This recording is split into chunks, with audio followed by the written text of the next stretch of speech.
Okay, so today's video is just going to be how to be a good military girlfriend or boyfriend. I wrote some tips on my phone, so sorry if I'm going to look down a lot. But yeah, that's basically what the video is going to be about today. I am trying out this new look for me. I am wearing lipstick, like a matte lipstick. It's from NYX, so I don't know. I put it on and I didn't really like it, but we'll see how it goes. But other than that, I hope you guys stay tuned for the video. Let's go.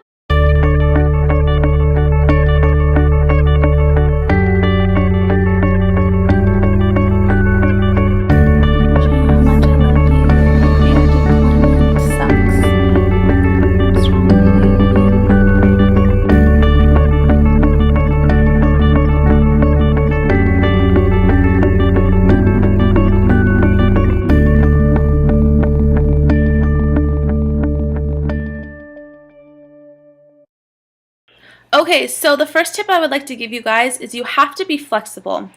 When your soldier joins the army, they're signing a contract saying that they are available 24/7.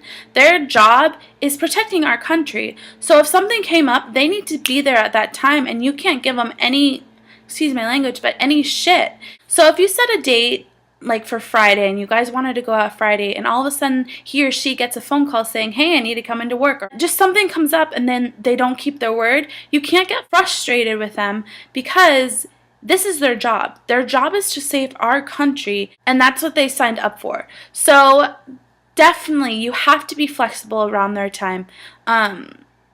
It's just something that he signed up for, he or she signed up for, and it's something you have to sign up for as well. So the next tip I would like to give is basically, as I said before, this kind of goes reflects to the first thing that I told you guys about. Basically, you can't be too demanding about future goals. So for example, Brandon and I always wanted to set, dates on when we were going to see each other, and all of a sudden something doesn't come through or it doesn't go through. And I get so frustrated. I get so frustrated because that's my time to see him and be with him. And it sucks. It does suck. And you have to go through this thought where, oh my gosh, is it worth it? Is it worth this? Is it like everything you have to think about?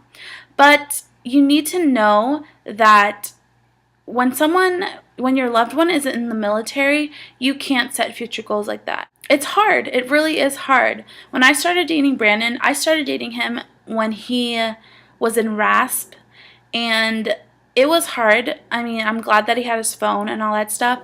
There were dates that the RASP or his group was going to graduate, and I couldn't go to that because I was in school. So there's a lot of things to think about. You can't set future goals, honestly.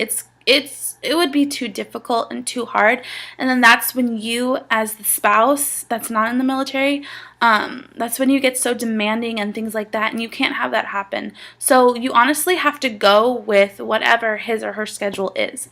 So as hard as that may sound, you gotta do it. Okay, so this tip, I would love for everyone to actually listen to this. Don't rush to the altar. Don't get into a relationship and rush and say, I do. Coming from me with a relationship that's been 2 years is long distance and we're going on to 3 years, it's really hard, but we make it worth it. Like, we have to talk to each other and things like that, and we aren't rushing it. We are taking it day by day. If you rush it and you don't really know what you're going through, it's hard because you need to experience what it's like as boyfriend or girlfriend when you can't see each other. So that's definitely something I recommend. It's just, I mean, if you know it's right, then, by all means, go and do it. But personally for me, what I've experienced for 2 years now, I am very glad that I'm not married yet.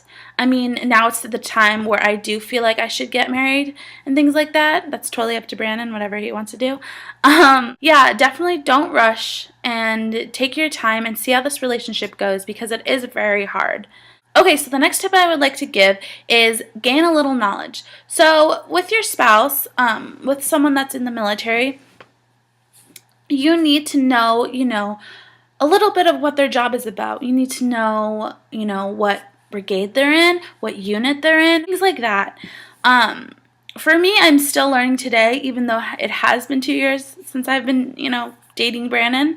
It is hard. It's definitely a lot of lingo and all these like things to know about, but if you really love that person, you will, gain a little more knowledge every day. Yeah, so definitely get to know what their job is about and what their unit's about and things like that. Okay, so the next tip I would like to give is cultive independence and self-determination, which basically means if you get married, you need to know how to adjust to that marriage lifestyle. I might not be able to give a lot of feedback around this because I'm not married to Brandon and we are not together all the time.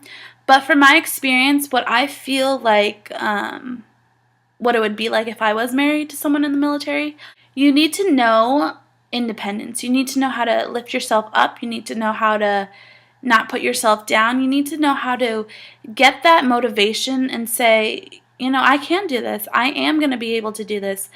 It is hard, when you don't have family around, when you don't have friends around, and you're the only person there while your loved one's at work or while your loved one's deployed. You need to know how to bring yourself up and things like that. I guess I can kind of say that I've been doing that. I mean, I live alone here. There are some times where I feel like I can't, do anything, and I know that my family is here. I know that my friends are here, and they're here to support me. But then there's a time where it's me. It's basically me, and nobody really understands what I go through. So I can't put myself in that situation where I am brought down. I can't, because that's not a healthy relationship for myself. It'll only, hurt me later on, and I can't do that.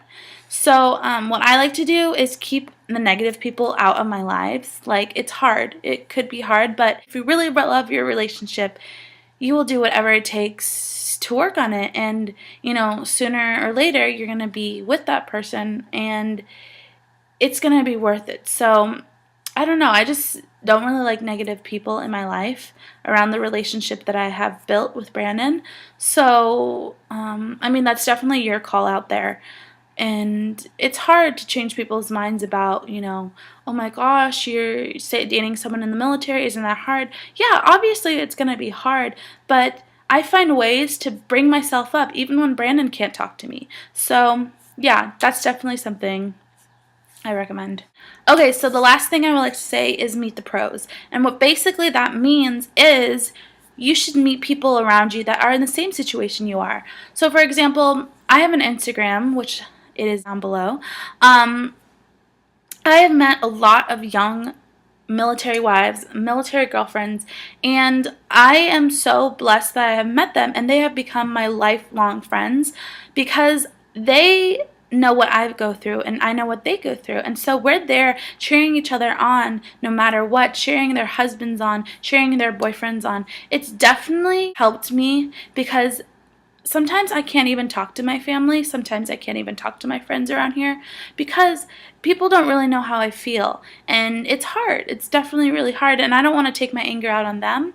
And I'm not saying I take my anger out on my military girlfriends or my military wives, all them. They just understand what I go through. And I really appreciate that, and knowing that I have someone like me next to me. So I definitely love that. Another pro I would like to say is you got to keep yourself busy. You can't put yourself in that situation where you go down. So as I said before, I have to keep positive. I have to keep on moving forward.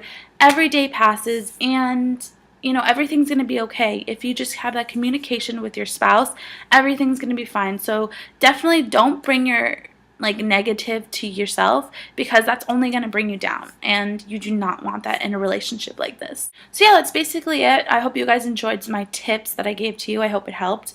But other than that, yeah, please like and subscribe down below and tell me what you guys think about this video. But yeah, thank you so much, guys. Bye.